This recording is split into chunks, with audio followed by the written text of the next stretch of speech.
Bharatiya Janata party के लोकप्रिय प्रत्याशी, लोकप्रिय विधायक श्री विनोद बिंद जी, मंच पर उपस्थित जिलाध्यक्ष सोहेल देव राजभर पार्टी श्री ब्रिजभान राजभर जी, जिलाध्यक्ष अपना दल श्री लाल बहादुर पटेल जी, हमारे लोकप्रिय विधायक श्री अवधेश सिंह जी, श्री आर के पटेल जी, श्री विपुल दुबे जी, श्री दीनानाथ भास्कर जी, पूर्व सांसद श्री गोरखनाथ पांडे जी, पूर्व मंत्री श्री रंगनाथ मिश्रा जी, विधान परिषद सदस्य श्री ब्रजेश सिंह प्रिंसो जी,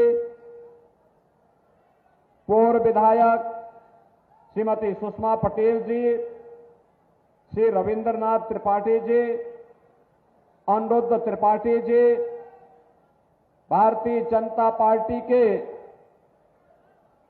क्षेत्रीय मंत्री श्री आशीष सिंह जी, मंच पर उपस्थित भारतीय जनता पार्टी, अपना दल, सोहेल देव राजभर पार्टी, निषाद पार्टी और एनडीए के हमारे सभी पदाधिकारी के साथ साथ केंद्रीय मंत्री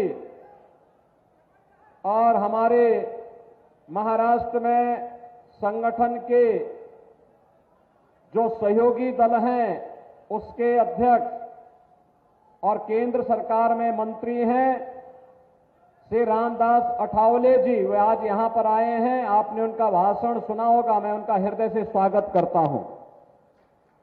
उपस्थित यहां पर आज मड़ियाहो के रामपुर में उपस्थित मेरे सभी उपस्थित बहन और भाइयों, अभी मैं बस्ती से आ रहा हूं। वहां पे प्रधानमंत्री जी की एक बहुत बड़ी रैली थी। सुबह मैं काशी से ही जौनपुर गया हूं, जौनपुर से बस्ती, बस्ती से फिर मैं आपके बीच, आपका स्नेह मुझे भदोई और मछली शहर के लिए फिर से यहां खींच करके लेके आ गया है। आपके इस स्नेह के लिए मैं हृदय से आपका अभिनंदन करता हूं। बहन और भाइयों, लोकसभा चुनाव के 5 चरण संपन्न हो चुके हैं। छठे चरण में आपको भी मतदान करना है। मुझे अब तक देश के अंदर 12 राज्यों में चुनाव के कार्यक्रमों को बहुत नजदीक से देखने का अवसर प्राप्त हुआ है और मैं दावे के साथ कह सकता हूं, देश के अंदर जो रुझान है, देश के अंदर जो उत्साह है, देश के अंदर जो उमंग है, वो उमंग एक ही नारे के साथ गूंज रहा है, एक ही स्वर गूंज रहा है और वह है कि फिर एक बार, फिर एक बार, फिर एक बार और अब की बार, अब की बार, अब की बार। बहनों और भाइयों, जब हम अब की बार 400 पार की बात करते हैं तो सही बोलो, मैं तो समाजवादी पार्टी को और क्षेत्रीय दलों को, कांग्रेस और उसका इंडी गठबंधन जितने हैं, इन सबको चक्कर आने लगता है। क्योंकि न तो समाजवादी पार्टी 400 सीटों पर चुनाव लड़ रही है और न ही टीएमसी 400 सीटों पर चुनाव लड़ने लायक ही है। टीएमसी का तो नाम आपने पहली बार सुना होगा ना, पहली बार। बहनों और भाइयों, टीएमसी के लोग क्या बोलते हैं? कहते हैं इस साधु संतों को मार के भगा देना चाहिए। क्या आप इसको स्वीकार करेंगे क्या? अरे कहां से सब ये मारीच और सुभाव आ गए हैं जो विश्वामित्र की यज्ञ साधना को विध्वंस करना चाहते हैं। अरे मारीच और सुभाव को तो राम लक्ष्मण ने त्रेता युग में ही स्वाहा कर दिया है। राम नाम सत्य है हो गया है और अब उसका परिवर्तित नाम जो आना है, तो मोदी जी ने पहले ही अयोध्या में रामलला को विराजमान कर दिया है। तो कहां से टीएमसी आ गई? और समाजवादी पार्टी की स्थिति देखो, आपने कल देखा होगा समाजवादी पार्टी का नजारा। 14 में हारे, 17 में हारे, 19 में हारे, 22 में हारे, 24 में हारने जा रहे हैं। लेकिन अगर बहनों और भाइयों, आपने देखा होगा उनकी उदंडता को और अनुशासनहीनता को, यानी उनका जो नारा है, कल का नजारा भी वो था, उसी प्रकार का था। जैसा नारा वैसा नजारा। आपने देखा होगा जब ये थे, सपा का है एक ही नारा, जो खाली प्लॉट देखो वह है हमारा, यही बोलते थे ना ये लोग। जिस किसी का होता था कब्जा कर लेते थे। और तो जैसे ही मार्च 2017 में मुझे मोदी जी ने, भारतीय जनता पार्टी ने प्रदेश का मुख्यमंत्री बनाया, मैंने अगले 24 घंटे की एक सीमा दी थी। मैंने कहा 24 घंटे में अवैध कब्जे अगर नहीं हटे तो फिर बाप दादों की संपत्ति से भी उन्हें वंचित रहना पड़ेगा। और आपने देखा होगा अगले 24 घंटे के अंदर सपा के गुंडों के सारे कब्जे हट गए थे। आपने देखा होगा अब तो ये समाजवादी पार्टी चुनाव लड़ने लायक नहीं। कल देख रहे होंगे कैसे धीमा कुश्ती हो रही थी इन लोगों में मंच पर आपस में ही। अरे जो पार्टी अपने नेता का सम्मान नहीं कर सकती है, जो पार्टी अपने बड़ों का, छोटे बड़ों का ख्याल न रख सकती हो, लिहाज न रखती हो, वह सभ्य समाज के हिस्से तो नहीं है। लेकिन क्या उनको सत्ता में आने का अधिकार होना चाहिए क्या? होना चाहिए क्या? और जो कारनामे यहां पर समाजवादी पार्टी के थे, वही कारनामे वेस्ट बंगाल में टीएमसी के हैं। उसी का परिवर्तित रूप है। अंतर कुछ केवल नाम का अंतर है, कारनामे दोनों का एक जैसे हैं, एक ही जैसे हैं। और इसीलिए तो इन सबके डीएनए कांग्रेस से मिलता जुलता है, कांग्रेस से मिलता जुलता है। बहनों और भाइयों, ये लोग कहते हैं कैसे आएगा 400 सीट, तो जनता जवाब दे देती है। और जनता का जवाब बड़ा जोरदार होता है। जनता क्या कहती है? उनसे कहती है चाहे जितना जोर लगा लो, आएंगे तो और जीतेंगे भी मोदी ही। वो बोलते हैं कैसे? वो कहते हैं इसलिए क्योंकि जो राम को लाए हैं, जो राम को लाए हैं, दोनों हाथ लगा के बोलो, जो राम को लाए हैं, जो राम को लाए हैं। बहनों और भाइयों, जो राम को लाए हैं हम उनको लाएंगे। जनता का स्वर पूरे देश के अंदर गूंज रहा है। जम्मू कश्मीर से लेकर के कन्याकुमारी तक, इधर अरुणाचल प्रदेश से लेकर के द्वारकापुरी तक, जहां तक आप देखो चारों ओर जनता जनार्दन एक स्वर में बोल रही है, एक स्वर में बोल रही है। तो ये 400 पार तो 4 जून को होना ही होना है, कोई संदेह अब नहीं रह गया है। मैं तो आज केवल एक औपचारिकता पूर्ण करने के लिए आपके बीच में आया हूं। और बहनों और भाइयों, औपचारिकता ये कि चुनाव अब छठे चरण में पहुंच चुका है। आपको छठे चरण में 25 मई को मतदान करना है। दो पक्ष साफ साफ आ रहे हैं। एक पक्ष राम भक्तों का है, एक राम द्रोहियों का है। आप देखते होंगे ये जितने रामद्रोही हैं, नाम अलग अलग है, लेकिन काम सबका एक ही है कि राम का विरोध करना। और राम का विरोध करते करते ये भारत का विरोध करते हैं, हिंदुओं का विरोध करते हैं, दलितों का विरोध करते हैं, पिछड़ों का विरोध करते हैं, आम जनता का विरोध करके ये वही लोग हैं जिन्होंने दुनिया के अंदर भारत के सामने पहचान का संकट दिलाया, क्या पैदा किया था।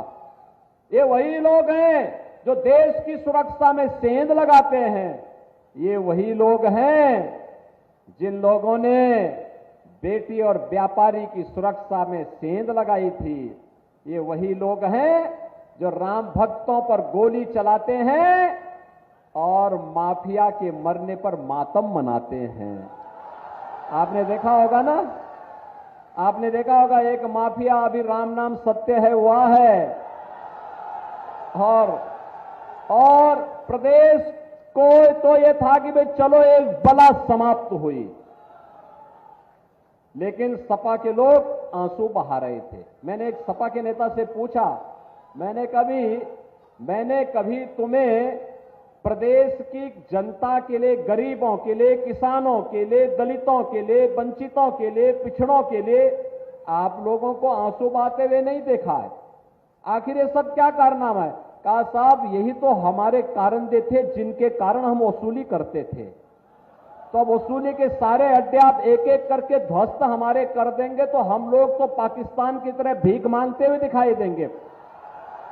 मैंने कहा देखो, तुम्हें कोई भीख भी नहीं देने वाला है, क्योंकि तुम्हारे कारनामे ऐसे हैं जिस घर में जाओगे तो कोई बहन और कोई बेटी, कोई माता वहां जूता और चप्पल लेकर के दौड़ाएगी, क्योंकि तुम्हारे कारनामे ऐसे रहे हैं। कोई तुम पर विश्वास नहीं करने वाला है। इन्होंने उत्तर प्रदेश के सामने पहचान का संकट खड़ा किया था। उत्तर प्रदेश का हमारा नौजवान भदोई का हो या मछली शहर का, आजमगढ़ का हो या गाजीपुर का, जब ये यहां से बाहर जाता था तो पहचान का संकट माफिया इनके सामने खड़ा कर देते थे। लोग कहते थे उत्तर प्रदेश से, अरे बाप रे बाप, जहां से माफिया है, लगता है तुम भी उसी माफिया से जुड़े हो। नहीं भाई, कमरा नहीं देंगे, यही बोलते थे लोग, नहीं देंगे, मना कर देते थे, सबकी निगाहों से देखते थे। बहन और भाइयों, आज आप जाएंगे पूरे देश के अंदर, कहीं भी जाएंगे, लोग कहेंगे अच्छा अब यूपी से हैं, अयोध्या की धरती से हैं। रोज आपको लोग गले से लगाते हैं, सिर आंखों पर बिठाते हैं, काशी की धरती से हैं, मां विंध्यवासिनी की धरती से हैं। और यही कारण है अयोध्या के नाम पर, यूपी के नाम पर, मोदी जी के नाम पर आज आपको लोग सम्मान देने का काम करते हैं। एक समाजवादी पार्टी थी जिसने पहचान का संकट खड़ा किया, और एक भारतीय जनता पार्टी है जिसने आपका सम्मान बढ़ाने का काम किया है। मोदी जी ने दुनिया के अंदर आपके सम्मान को बढ़ाने का काम किया है, देश की सीमाओं को सुरक्षित किया है। मुझे याद है यही संकट मोचन मंदिर काशी पे हमला हुआ था। मुझे याद है अयोध्या में राम जन्मभूमि पर आतंकी हमला हुआ था। मुझे याद है जब अयोध्या, काशी और लखनऊ की कचहरियों पर हमला हुआ था।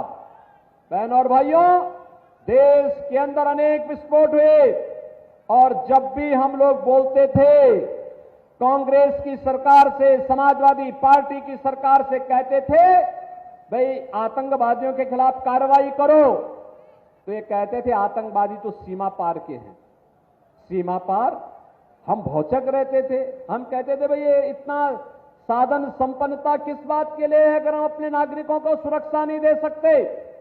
बहन और भाइयों, ये अपराधियों के सामने, माफियाओं के सामने, आतंकवादियों के सामने घुटना टेकने वाले लोग हैं। और आज आप देखते होंगे आतंकवाद भी मोदी जी के नेतृत्व में समाप्त हुआ, नक्सलवाद भी समाप्त हुआ। अब तो पटाखा भी थोड़ा जोर से फट जाए ना तो पाकिस्तान सबसे पहले सफाई देता, कहता साहब मेरा हाथ नहीं है,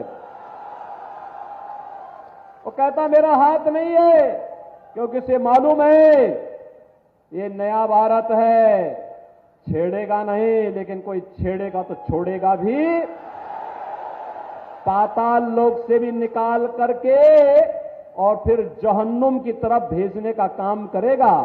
और इसीलिए कोई अब भारत को छेड़ता नहीं है। बहन और भाइयों, विकास के लिए कहना ही क्या है। आज भदोई की कालीन दुनिया के अंदर एक बार फिर से धूम मचा रही है। यह है भाजपा की सरकार का कार्य।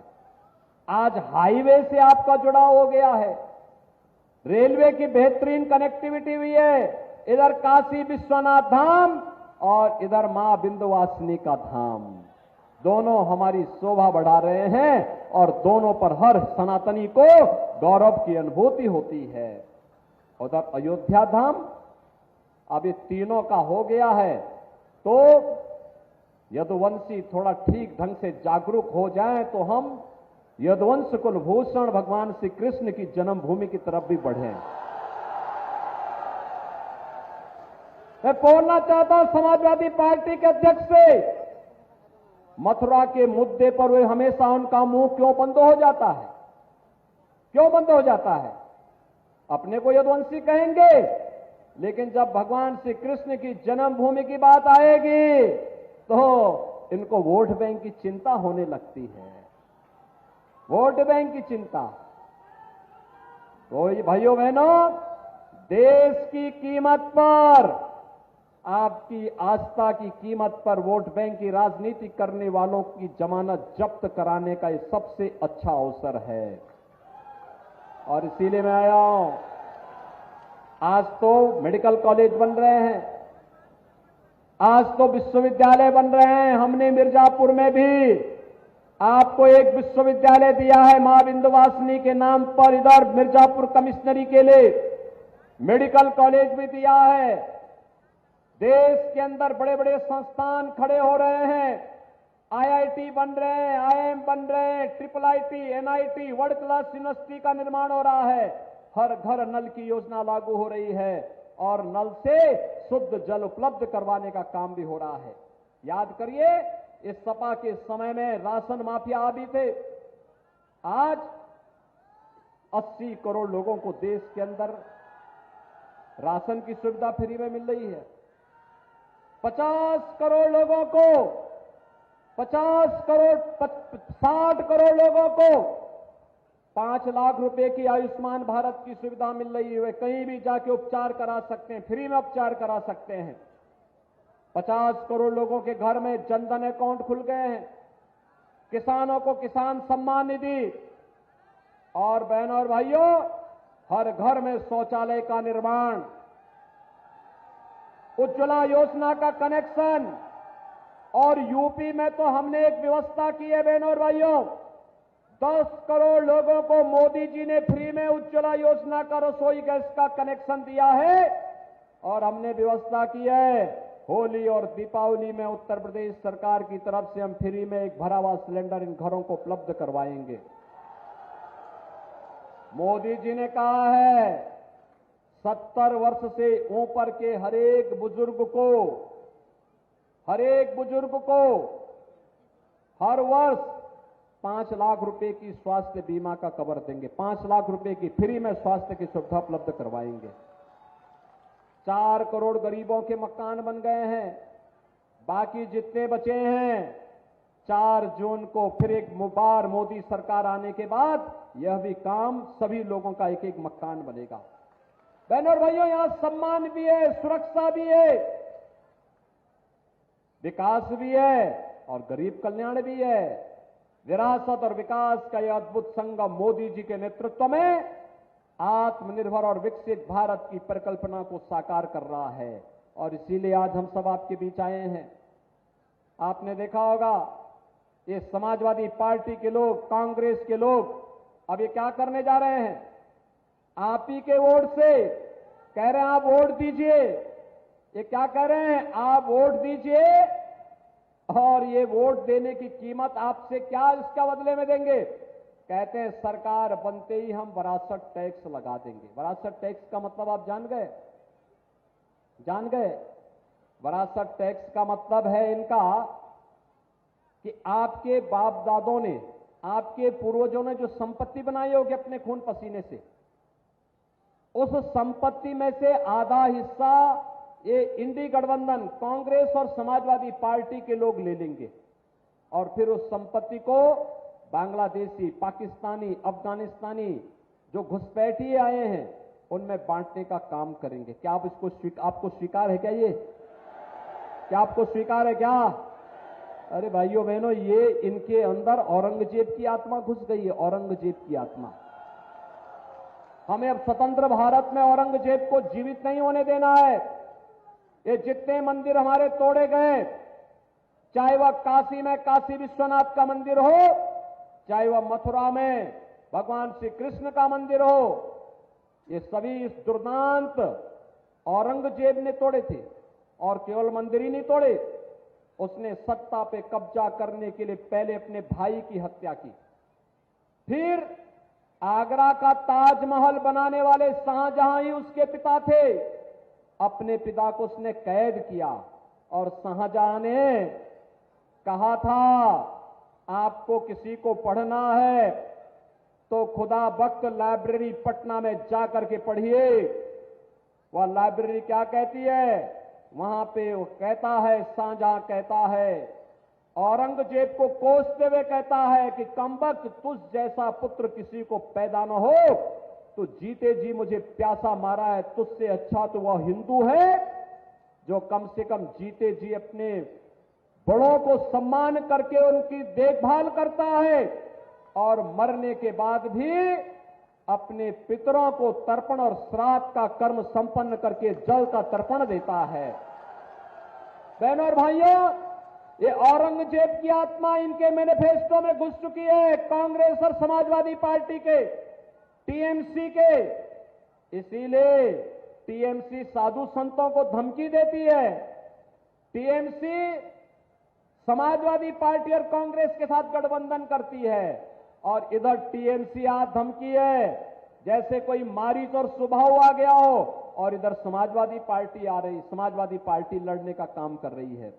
लेकिन इनको चारों खाने चित्त होना ही होना है, होना है ना, होना है ना, क्योंकि ये भारत नया भारत है, औरंगजेब के जजिया कर, विरासत टैक्स औरंगजेब का जजिया कर है, ये जजिया कर हम स्वीकार नहीं करेंगे। करेंगे स्वीकार आप?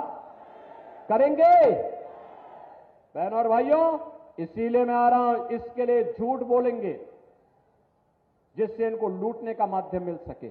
हमें बहकना नहीं है, मोदी जी ने किया है और मोदी जी का नेतृत्व ही आपके लिए काम करेगा। इसीलिए मैं आपसे अपील करने के लिए आया हूं।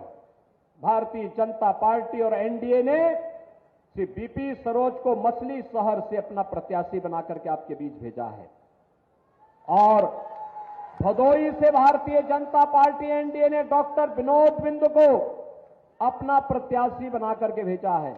इन दोनों प्रत्याशियों को विजयी बना के भेजेंगे, भेजेंगे, दोनों हाथ ला करके भेजो। जितनी भारी संख्या, जितनी भीषण गर्मी है उतनी भारी संख्या आपकी है, सचमुच अभिनंदनीय है। इतनी भीषण गर्मी में भी आपका उत्साह अभिनंदनीय है।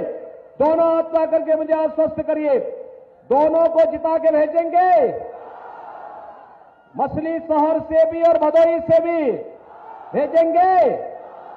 लेकिन इसके लिए आपको दो काम करना पड़ेगा। करेंगे? करेंगे? पीछे तक बताओ, करेंगे? नंबर एक, आज, कल और परसों 2 दिन का समय है।